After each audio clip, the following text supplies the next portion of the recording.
पंचायत समिती पवनी जिल्हा भंडारा। माझ्या शोध निबंधाचा विषय आहे इंग्रजी माध्यमाचा ग्रामीण भागातील प्राथमिक शिक्षण घेणाऱ्या विद्यार्थ्यांच्या भाषा व गणित विषयातील संकल्पनात्मक आकलनावर होणाऱ्या परिणामांचा अभ्यास।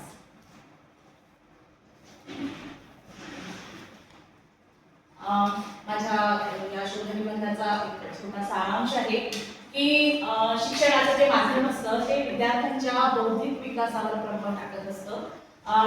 उच्च शिक्षण किंवा माध्यमिक शिक्षण असेल तर त्या ठिकाणी शिक्षणाचं माध्यम निवडण्यासाठी मुभा असते, परंतु जर प्राथमिक शिक्षण असेल तर मात्र मातृभाषेतून शिक्षण व्हायला हवं असा आग्रह आहे। आणि मातृभाषेतून जर शिक्षण दिलं तर ते जास्त परिणामकारक होतं। सेमी इंग्रजी सुद्धा आमच्याकडे भंडारा जिल्ह्यामध्ये सेमी इंग्रजी आहे, तर सेमी इंग्रजीमुळे सुद्धा विद्यार्थ्यांच्या भाषिक आणि संकल्पनात्मक अडचणींचा खूप प्रभाव आम्हाला दिसत आहे। आणि जेव्हा विद्यार्थी काही विषय असे असतात की जे इंग्रजी माध्यमातले असतात जसं गणित विज्ञान, तर त्यावेळी इंग्रजी आणि मराठी या दोन्ही भाषांमुळे विद्यार्थ्यांच्या संकल्पनांमध्ये गोंधळ निर्माण होतो। परंतु मातृभाषेतून जर अभ्यास केला, मातृभाषेतून जर अध्यापन केलं तर विद्यार्थ्यांना लवकर समजतं आणि त्यांची अध्ययनातील रुची सुद्धा वाढते। तर शिक्षणाचे जे माध्यम आहे हे अध्ययन प्रक्रियेचा अतिशय महत्त्वाचा घटक आहे।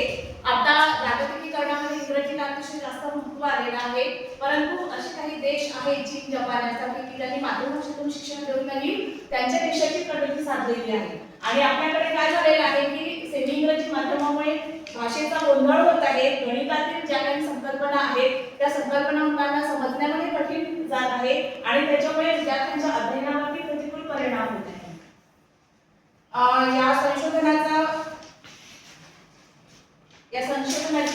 जी गरज आहे ती या ठिकाणी लिहिली आहे, पण थोडक्यात वाचून दाखवत आहे की प्राथमिक शिक्षण हा विद्यार्थ्यांच्या संपूर्ण शैक्षणिक जीवनाचा पाया असल्याने या टप्प्यावरती माध्यमाची योग्य निवड होणे अतिशय आवश्यक आहे। आणि सेमी इंग्रजी हा माध्यम असं आहे की ज्यामुळे काय होतं, गणितासारखा जो विषय आहे तो विषय समजण्यामध्ये म्हणजे भाषा समजण्यामध्ये गोंधळ निर्माण होतो, कन्सेप्ट मुलांना समजत नाही। आणि त्यामुळे ज्यावेळी विद्यार्थी नवोदय किंवा स्कॉलरशिपचे सरावर्ग आम्ही घेतो तर त्यावेळी मराठी माध्यमामध्ये आम्ही मुलांना परीक्षेला बसवतो आणि त्यांचं अध्ययनाचं माध्यम इंग्रजी असतं। आणि ज्यावेळी आम्ही त्यांचे क्लासेस घेतो त्यावेळी मग त्यांना खूप अडचणी येतात समजून घेण्यामध्ये, आणि मग अशा वेळी मुलांना खूप त्रास होतो। आणि आमच्याकडे जो स्कॉलरशिपचा किंवा नवोदयचा रिझल्ट आहे तो फार कमी आहे आमच्या तालुक्याचा आणि आमच्या जिल्ह्याचा सुद्धा। तर मी बरेच वर्षामध्ये माझ्या होऊन गेला 30 वर्ष, तर मी प्रत्येक वर्षी स्कॉलरशिपचे आणि नवोदयचे क्लासेस घेते आणि त्यावेळी मला नेहमी जाणवतं की काहीतरी गडबड आहे, मुलं का पुढे जात नाही किंवा आमच्या जिल्ह्याचा रिझल्ट का कमी आहे। त्यावेळी पण मला असं वाटायला लागलं की कुठेतरी आपल्याला शोध लावायला पाहिजे की काय कारण आहे। आणि मग मला जाणवलं की नाही, त्याचं अध्ययनाचं ते माध्यम आहे ते इंग्रजी आहे आणि परीक्षेला जे बसतात ते मराठी माध्यमातून बसतात, अशा वेळी त्यांच्या अध्ययनामध्ये गोंधळ निर्माण होतो आणि ते पुढे जाऊ शकत नाही। आता संशोधनाची दोनच उद्दिष्ट या ठिकाणी आहेत। पहिला आहे इंग्रजी व सेमी इंग्रजी माध्यमातून अध्ययन करणाऱ्या विद्यार्थ्यांना इंग्रजी माध्यमातील विषयांचे म्हणजेच गणित विषय घेतलेला आहे, इंग्रजी माध्यमातील विषयांचे अध्ययन करताना येणाऱ्या अडचणींच्या कारणांचा शोध घेणे। आणि दुसरं उद्दिष्ट आहे इंग्रजी माध्यमातून शिक्षण घेतलेल्या विद्यार्थ्यांना मातृभाषेतील विषयांचे अध्ययन करताना येणाऱ्या अडचणींचा अभ्यास करणे। तर हे इंग्रजी माध्यमातून जे विद्यार्थी आमच्याकडे कॉन्व्हेंटमधून मुलं येतात फीसी घेऊन आणि ते विद्यार्थी आहेत त्यांना मातृभाषेमध्ये अडचणी येतात, तर त्यांचा अभ्यास करायचा। त्यानंतर मी या ठिकाणी शून्य परिकल्पना वापरलेल्या आहेत, नल हायपोथेसिस। तर माझी पहिली शून्य परिकल्पना ही आहे की इंग्रजी व सेमी इंग्रजी माध्यमातून अध्ययन करणाऱ्या विद्यार्थ्यांना इंग्रजी माध्यमातील विषयांचे अध्ययन करताना येणाऱ्या अडचणींमध्ये सार्थक फरक दिसून येत नाही। आणि दुसरी परिकल्पना आहे इंग्रजी माध्यमातून शिक्षण घेतलेल्या विद्यार्थ्यांना मातृभाषेतील विषयांचे अध्ययन करताना येणाऱ्या अडचणींवर शिक्षणाच्या माध्यमाचा कोणताही लक्षणीय परिणाम होत नाही। हे मला असं वाटत होतं आधी आणि म्हणून मी शून्य परिकल्पना या ठिकाणी घेतलेल्या आहेत। माझी संशोधन पद्धती आहे वर्णनात्मक सर्वेक्षण पद्धती आणि विद्यमान शैक्षणिक स्थितीचे वर्णन आणि तुलना। संशोधन अभिकल्प आहे, तुलनात्मक अभिकल्प, ज्यामध्ये मी इंग्रजी माध्यम वर्सेस सेमी इंग्रजी यांची तुलना केलेली आहे आणि विषय आहे भाषा आणि गणित। जनसंख्या माझ्या केंद्रामध्ये 3 आपल्या माध्यमिक शाळा उच्च प्राथमिक शाळा 3 आहेत आणि त्या उच्च प्राथमिक 3 शाळांमध्ये माझी शाळा, एक बाजूची शाळा आणि एक आणखी बाजूची शाळा अशा 3 शाळा आहेत. त्यातली जनसंख्या 4 ते 7चे विद्यार्थी आहेत. जनसंख्या माझी 319 आहे आणि ज्ञानाश मी घेतलेला आहे. इंग्रजी माध्यमातील जे पीसी2 आहे ते 25 आणि मराठी सेमी इंग्रजी म्हणजे माझ्या शाळेतले 45 असे एकूण 70 विद्यार्थ्यांचा ज्ञानाश आहे. आणि नमुना निवड पद्धतीमध्ये मी उद्देशपूर्ण नमुना निवड पद्धतीचा वापर या ठिकाणी केलेला आहे. संशोधनाच्या साधनासाठी मी अचीवमेंट टेस्ट घेतलेली आहे. स्टँडर्डाइज नाही आहे ती मी स्वतः तयार केलेली आहे म्हणजे गणित आणि भाषा या विषयाकरता.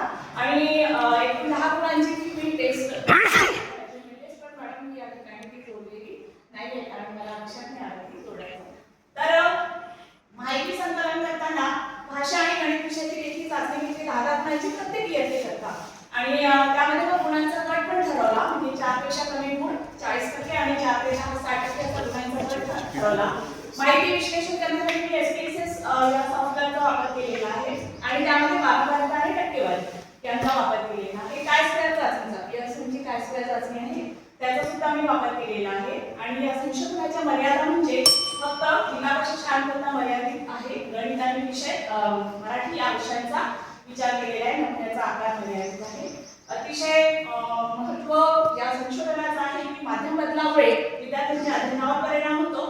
गणित आणि भाषा यांचा अभ्यास करताना त्यांच्या अडचणी ओळखण्यास मदत होते. अध्यापनामध्ये सुधारणा होते आणि शिक्षकाला त्याच्या शैक्षणिक नियोजनामध्ये सुद्धा अतिशय उपयुक्त ठरतं.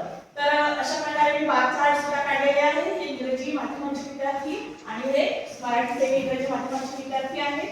तर यामध्ये हा मराठीचा चार्ट आहे की इंग्रजी माध्यमाचे विद्यार्थी 4 पेक्षा कमी गुण घेतलेले बघा. त्यांना मराठीचा फार म्हणजे मराठीमध्ये त्यांना अडचण येते इंग्रजी माध्यमाच्या मुलांना आणि म्हणून ते 4 पेक्षा कमी गुण घेणारे जास्त आहेत. हे मराठी माध्यमाची मुलं कमी आहेत परंतु त्यांचा गणिताचा अभ्यास मात्र इथे. यानंतर गणित विषयाचं सुद्धा असंच आहे की जे इंग्रजी माध्यमाचे विद्यार्थी आहेत ते गणितामध्ये चांगले आहेत. 4 ते 10 गुण त्यांनी जास्त म्हणजे या ठिकाणी घेतलेल्या त्या गटामध्ये ते चांगले आहेत. मराठी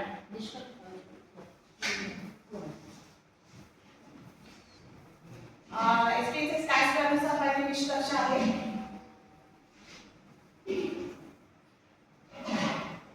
काय स्क्वेअर चाचणीचं मूल्य x स्क्वेअर म्हणजे हे 12.48 असं आहे आलेलं आहे आणि डी ऑफ म्हणजे डिग्रीज ऑफ फ्रिक्वेन्सी 1 आहे आणि ती प्रोबॅबिलिटी 0.001 आहे. त्यामुळे हा जो p आहे प्रोबॅबिलिटी हा लहान आहे याच्यापेक्षा. आणि नल हायपोथेसिस काय म्हणतात की जर लहान असेल तर ती जी आपण हायपोथेसिस आहे ते नाकारलं जातं. तर या ठिकाणी माझे दोन्ही पण हायपोथेसिस नाकारले गेले आहेत म्हणजे माध्यमाचा विद्यार्थ्यांच्या अध्ययनावर परिणाम होतो हे या ठिकाणी स्पष्ट झालेलं आहे. मी क्रॉस पेपर टाकायला पाहिजे. क्रॉस पेपर आहे तिथे नाही तिथे टाकलं आहे. हो मी याच्यामध्ये टाकलंय. एसपीएसएस काय? एसपीएसएस ही एक